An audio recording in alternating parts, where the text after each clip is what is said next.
Hello students, कैसे हैं आप।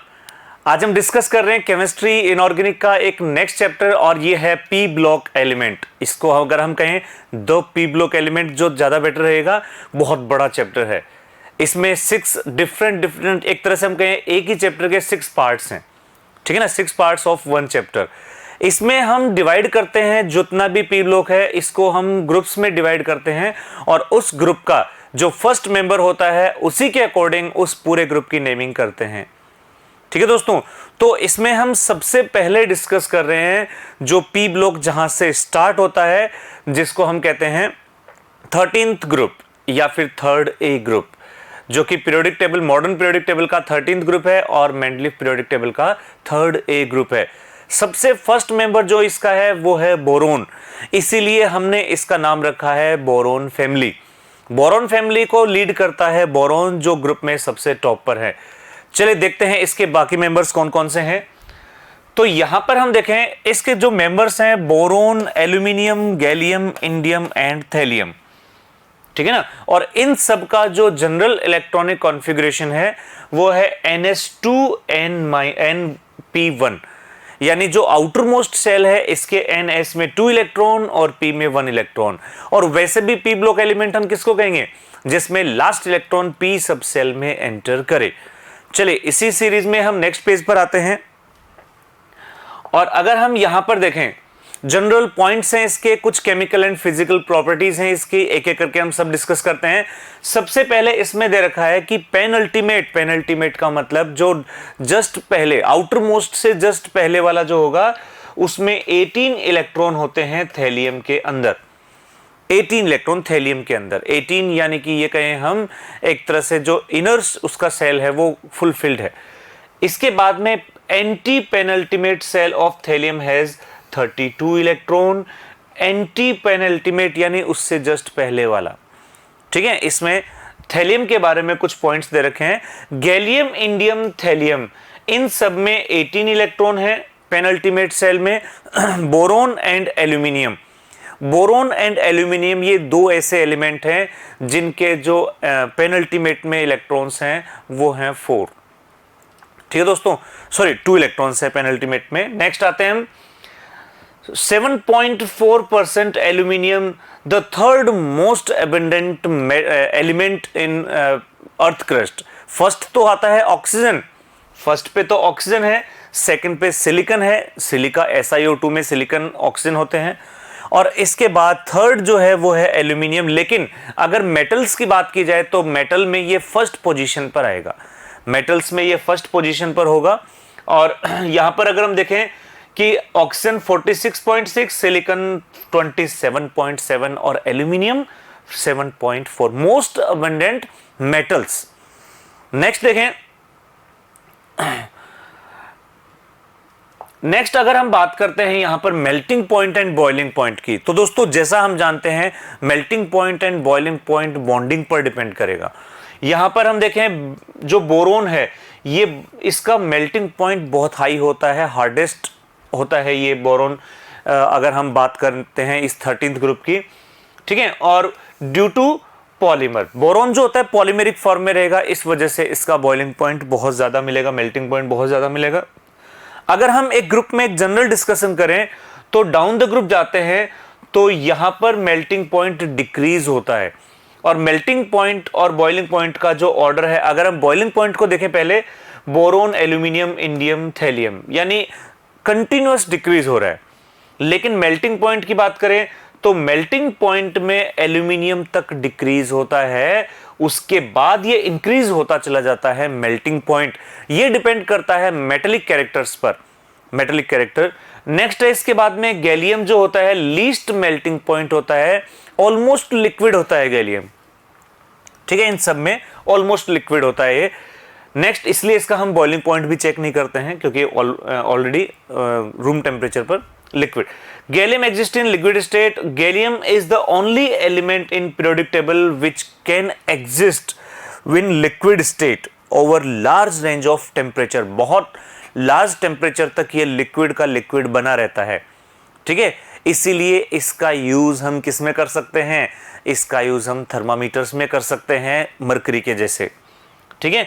तो main use of gallium is high temperature thermometer, जैसा हम कह रहे हैं कि बहुत लॉन्ग रेंज तक ये लिक्विड फॉर्म में बना रहता है, इसलिए इसको हम हाई टेम्परेचर थर्मामीटर में यूज कर सकते हैं। नेक्स्ट देखते हैं कुछ और पॉइंट्स, और इनमें है आयोनाइजेशन पोटेंशियल, आयोनाइजेशन एनर्जी या आयोनाइजेशन एंथैल्पी। और दोस्तों आयोनाइजेशन एंथैल्पी जैसा हमने पीरियोडिक टेबल में डिस्कस किया था कि जब हम ग्रुप में टॉप टू बॉटम जाते हैं तो आयोनाइजेशन एंथैल्पी डिक्रीज होती है क्योंकि साइज इंक्रीज होती है। यहां पर अगर जनरली हम देखें तो डिक्रीज होती है, लेकिन एक्सेप्शन आ जाता है थैलियम एंड इंडियम में, क्योंकि थैलियम में यहां पर लेंथेनाइड कॉन्ट्रैक्शन आ जाता है। इस वजह से यहां पर न्यूक्लियर अट्रैक्शन जो होता है वो ज्यादा होता है और इलेक्ट्रॉन को रिलीज करना मुश्किल हो जाता है। नेक्स्ट इसके बाद में इलेक्ट्रोनेगेटिविटी, जैसा हम जानते हैं electronegativity down the group gradually decrease होती है, 13th में भी ऐसा ही होता है। कुछ और प्रॉपर्टीज देखें इसमें हम। ऑक्सीडेशन स्टेट, ऑक्सीडेशन स्टेट का मतलब कितने इलेक्ट्रॉन ये रिलीज कर सकता है। सारी की सारी ऑक्सीडेशन स्टेट पॉजिटिव होंगी क्योंकि सारे के सारे इलेक्ट्रॉन रिलीज करते हैं। NH2N-NP1 यानी इसके पास 3 इलेक्ट्रॉन है जो रिलीज कर सकते हैं, इसलिए इसकी कॉमन ऑक्सीडेशन स्टेट होती है +3, कॉमन ऑक्सीडेशन स्टेट +3। लेकिन जैसे जैसे हम डाउन द ग्रुप जाते हैं इनर्ट पेयर इफेक्ट फॉलो हो जाता है। इनर्ट पेयर इफेक्ट में NS इलेक्ट्रॉन रिलीज नहीं हो पाते हैं, ऑलमोस्ट इनर्ट हो जाते हैं। तो इस वजह से जो थैलियम होता है इसमें जो स्टेबल ऑक्सीडेशन स्टेट है वो है +1। थैलियम की ऑक्सीडेशन स्टेट +1, ये स्टेबल है। +3 में ये लेस स्टेबल होता है और +3 से +1 में कन्वर्ट होता है, रिड्यूस होता है, इसलिए यहां पर हम कहें ये स्ट्रॉन्ग ऑक्सीडाइजिंग एजेंट होगा, क्योंकि खुद क्या हो रहा है, रिड्यूस तो दूसरों का करेगा oxidation. Common oxidation state +3। Next देखें इसके बाद में कुछ और प्रॉपर्टीज, और अब आते हैं हम इसकी, ये तो चल रही थी जनरल प्रॉपर्टीज, अब केमिकल प्रॉपर्टीज यानी रिएक्शंस पर। और रिएक्शंस की जब हम बात करते हैं तो यहां पर सबसे पहले हैलाइड का फॉर्मेशन करते हैं।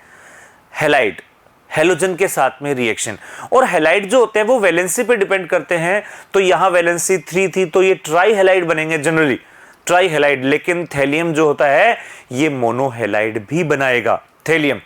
तो यहां जो थैलियम होगा वैसे 2 तरह के हैलाइड बनेंगे, MX3 एंड MX, जिसमें मोस्टली 3 तो होंगे ही, जैसे बोरोन, बोरोन MX3 बहुत अच्छे से बनाता है, ठीक है। लेकिन गैलियम और इंडियम जो होते हैं इनके जो हैलाइड्स होते हैं वो आयनिक होते हैं, क्योंकि हम जानते हैं टॉप टू बॉटम जाते हैं तो यहां पर मेटेलिक नेचर इंक्रीज होती है, जिससे आयनिक नेचर इंक्रीज होगी। बोरोन के जो हैलाइड्स होंगे वो नॉन मेटेलिक होंगे, या ये कहें कोवेलेंट होंगे, कोवेलेंट हैलाइड्स होंगे बोरोन के। थैलियम जो होता है, थैलियम ये +1 में ज्यादा स्टेबल होता है, इसलिए TiCl या TiI3 ये इसमें स्टेबल होंगे। नेक्स्ट देखें इसके बाद में, नेक्स्ट है फॉर्मेशन ऑफ ऑक्साइड्स। ऑक्साइड का फॉर्मेशन ऑक्सीजन से रिएक्शन कराएंगे, और इसके जो कॉमन ऑक्साइड हैं वो हैं M2O3, M2O3 जैसे B2O3, Al2O3, ठीक है। लेकिन थैलियम जो होता है वो Tl2O भी बनाता है, जैसा हम जानते हैं +1 में मोर स्टेबल होने के कारण। नेक्स्ट इसमें देखें तो ये जो हैलाइड्स हैं, इन हैलाइड्स की अगर हम प्रॉपर्टी देखें तो इन हैलाइड्स की जो प्रॉपर्टीज है, इन हैलाइड्स में के बाद में नेक्स्ट हाइड्राइड। एक बार हम वापस हैलाइड्स पर आ रहे हैं, सॉरी हाइड्राइड्स पर। यहां पर हम देखें ऑक्साइड जो है, ऑक्साइड पर इनकी जो प्रॉपर्टी है टॉप टू बॉटम, ये जो है बेसिक नेचर इंक्रीज होती चली जाती है, बेसिक नेचर इंक्रीज होती चली जाती है। यहां पर B2O3 ये एसिडिक है, Al2O3 जो है एम्फोटेरिक है, बाकी बेसिक है। चलिए आते हैं नेक्स्ट, अब आते हैं हम नेक्स्ट इसमें हाइड्रेट्स पर। हाइड्रेट्स यानी कि हाइड्राइड्स, हाइड्राइड यानी H- के अगर हम कंपाउंड देखें तो बोरोन के हाइड्राइड को हम बोलते हैं बोरेन, डाइबोरेन, बोरेन, इस तरह से, ठीक है। और B2H6 ये डाइबोरेन होता है, B4H10 इसको हम डाई हाइड्रोक्सी टेट्राबोरेन, ये इनकी वर्डिंग्स हैं, हाइड्राइड्स की वर्डिंग है। कुछ और देखें इसके अंदर हम, ऑक्सी एसिड्स। ऑक्सी एसिड यानी ऑक्सीजन के साथ में इनके एसिड, जनरली ये हाइड्रोक्साइड्स होते हैं। तो बोरोन जो होता है बोरिक एसिड B2H3BO3, हालांकि यहां पर ये बोरोन बोरिक एसिड H+ नहीं देता है, ये OH- गेन करता है, इसलिए एसिड है। और इसका यूज आई वॉश में भी करते हैं as a antiseptic. Boric acid जो है एंटीसेप्टिक एंड वॉश वाउंड्स, और जनरली ये आई वॉश में काम में लिया जाता है। नेक्स्ट देखें, इसके बाद हम बोरोन फैमिली के कुछ मेंबर्स हैं और उनके कुछ कंपाउंड्स हैं, उसमें हम देख रहे हैं बोरोन। और बोरोन के जो कंपाउंड्स हैं, इसमें सबसे कॉमन एग्जांपल है बोरेक्स। बोरेक्स का फॉर्मूला हमारे सामने है Na2B4O7.10H2O। इसका नाम टिंकल भी है, टिंकल या बोरेक्स। यहां पर देखें, इसमें सोडियम टेट्राबोरेट डेकाहाइड्रेट यानी 10H2O। Common Indian name is सुहागा। याद करो, सुहागा मन का टेस्ट होता है एक, सुहागा मन का टेस्ट, जो किसके लिए हम काम में लेते हैं, या बोरेक्स बी टेस्ट बोलते हैं उसको हम। ये काम में लेते हैं हम डी ब्लॉक के एलिमेंट जो होते हैं उनके कलर प्रॉपर्टीज में। तो यहां ये जो फॉर्मूला है Na2B4O7.5H2O, इसको हम ज्वेलर्स बोरोन भी बोल देते हैं। ज्वेलर्स बोरोन, आर्टिफिशियल, जिसको हम पर्ल्स कह सकते हैं, मोती कह सकते हैं, नकली मोती जो फिल्मों में जो एक ज्वेलरी की तरह काम में लेते हैं। नेक्स्ट इसके बाद में देखें, केमिकल प्रॉपर्टीज अगर हम बोरेक्स की देखते हैं, तो यहां पर बोरेन जो है, यहां बोरेक्स को हम बोरेन भी बोल रहे हैं। यहां पर बोरेक्स को जब हीट करते हैं तो पहले इसमें से H2O रिमूव होता है, डिहाइड्रेटेड होता है। अगर अगेन रिएक्शन कराते हैं तो ये सोडियम ऑक्साइड और B2O3, जिसको हम कह सकते हैं एनहाइड्राइड ऑफ बोरिक एसिड, इसमें ये डिसोशिएट हो जाता है, डिकम्पोज हो जाता है। नेक्स्ट अगर हम इसकी रिएक्शंस देखें, जो बोरेक्स बीड टेस्ट की बात हम कर रहे हैं, बोरेक्स बीड टेस्ट जो होता है, ये डी ब्लॉक के एलिमेंट्स को आइडेंटिफाई करने में यूज करते हैं। क्योंकि बोरेक्स बीड टेस्ट में क्या कलर्स होते हैं, कलर बनते हैं बीड के अंदर, और डिफरेंट कलर डिफरेंट मेटल को रिप्रेजेंट करते हैं। यहां पर हम देखें, जैसे कॉपर है, कॉपर का जो कलर बनेगा ये ब्लू बनेगा। कॉपर मेटाबोरेट, जितने भी होते हैं मेटाबोरेट ही बनते हैं, ठीक है। इसके बाद देखें, मेटाबोरेट के जो कलर हैं, कॉपर का ब्लू, क्रोमियम का ग्रीन, Fe ब्लू, निकल ब्राउन एंड कोबाल्ट ग्रीन, ये डिफरेंट कलर्स हैं मेटल्स के बोरेक्स बी टेस्ट के अंदर। नेक्स्ट इसमें देखें डाइबोरेन यानी B2H6। दोस्तों ये एक बहुत इंपॉर्टेंट कंपाउंड है, इसकी स्ट्रक्चर को लेकर बहुत क्वेश्चन आते हैं। तो यहां पर हम देखें, पहले इसकी प्रॉपर्टीज देख लेते हैं। डाइबोरेन की प्रॉपर्टीज में, जब हम एयर के साथ में रिएक्शन कराएंगे, एयर से रिएक्शन कराना मतलब ऑक्सीजन से रिएक्शन कराना, और जब ऑक्सीजन से रिएक्शन कराते हैं तो ये B2O3 में कन्वर्ट होता है। याद करो, अभी थोड़ी देर पहले आया था B2O3। और यहां पर ये कहें कि जो इंडस्ट्रियल फ्यूल है, इसको हम डोमेस्टिक की तरह यूज नहीं करते हैं, क्योंकि ये पॉइजनस होता है, ठीक है। एनर्जी तो रिलीज हो रही है इसमें, देखो एनर्जी बहुत ज्यादा रिलीज हो रही है, 2165 किलो जूल पर मोल, लेकिन इसको यूज नहीं करते हैं पॉइजनस होने की वजह से। नेक्स्ट इसके बाद देखें स्टेबिलिटी। डाइबोरेन की स्टेबिलिटी देखें तो लो टेम्परेचर पर ये स्टेबल होता है, लेकिन जब हीट करते हैं तो हीट करने पर ये 100 to 250 डिग्री पर ये नंबर ऑफ हायर हाइड्राइड्स में कन्वर्ट हो जाता है। जैसे पहले आया था B5H10, B5H9, इन सब में कन्वर्ट हो जाएगा। हाइड्रोलाइसिस कराते हैं, हाइड्रोलाइसिस कराएंगे तो बोरिक एसिड बनेगा, यहां पर H- जो है OH से रिप्लेस हो जाएगा। नेक्स्ट देखें, इसके बाद में एल्कली के साथ रिएक्शन, एल्कली बेस के साथ, जैसे NaOH के साथ ये सोडियम मेटाबोरेट बनाता है NaBO2। और अगर हाइड्रोजन हैलाइड यानी HX के साथ रिएक्शन कराते हैं, जैसे HCl के साथ रिएक्शन करा रहे हैं, तो यहां एक हाइड्रोजन Cl से रिप्लेस हो जाएगा, Cl- H- को यहां रिप्लेस कर देगा। नेक्स्ट इसके बाद में देखें, अमोनिया के साथ, बहुत इंपॉर्टेंट रिएक्शन है अमोनिया के साथ, क्वेश्चन आ चुका है नीट के अंदर इसमें से। अमोनिया के साथ जब रिएक्शन कराते हैं हाई टेम्परेचर पर, तो B3N3H6 एक इनऑर्गेनिक बेंजीन बनती है, जिसको हम नाम देते हैं बोराजोल इनऑर्गेनिक बेंजीन। आप देख रहे हैं बिल्कुल बेंजीन के जैसा नजर आ रहा है, बेंजीन के जैसा इसके अंदर नजर आ रहा है। यहां भी, यहां डबल बॉन्ड होगा, 3 डबल बॉन्ड्स, और बोरोन नाइट्रोजन पर एक एक hydrogen, look like benzene, inorganic benzene.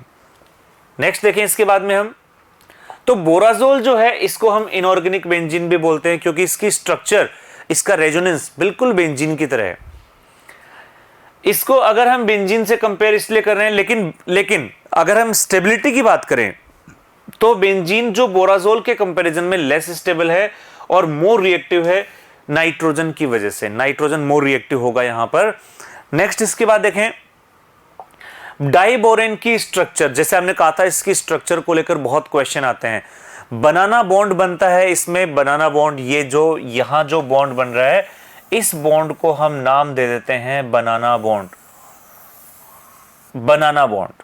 ठीक है दोस्तों, और ये जो बनाना बॉन्ड है ये 3 centred 2 electron, 3 centred 2 electron bond है क्योंकि ये सेंटर तो इसमें बोरोन हाइड्रोजन बोरोन है लेकिन इलेक्ट्रॉन केवल 2 ही हैं जो पूरे बॉन्ड में डिसोशिएट रहते हैं, मतलब ये एसोसिएट रहते हैं दोनों के साथ में।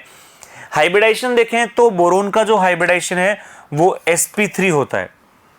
ठीक है ना, बोरोन का हाइब्रिडाइजेशन sp3। ठीक है, तो ये हम इस तरह से इसको हम बता सकते हैं। और इसमें जो बोरोन हाइड्रोजन बॉन्ड है डिफरेंट टाइप के हैं। जो इंटरनल बोरोन हाइड्रोजन बॉन्ड है ये लार्ज होते हैं, थोड़े से बड़े होते हैं, बॉन्ड लेंथ ज्यादा होती है, और जो बाहर कार्बन बोरोन हाइड्रोजन बॉन्ड है ये शॉर्ट होते हैं। नेक्स्ट देखें इसकी स्ट्रक्चर को लेकर कि 4 terminal hydrogen bonded by sigma bond and remaining 2 hydrogen bridge bond जिसको बनाना बॉन्ड भी बोलते हैं, 3 सेंटर 2 इलेक्ट्रॉन बॉन्ड। इसके अलावा यहां ये डाइमर फॉर्मेशन में बोरोन sp3 हाइब्रिडाइज्ड होता है, sp3 हाइब्रिडाइज्ड, हालांकि यहां पर वैकेंट ऑर्बिटल पार्टिसिपेट कर रहे हैं। ठीक है, और यहां पर देखें 4th sp3 hybrid orbital vacant होता है, बोरोन के पास एक p ऑर्बिटल वैकेंट होता है।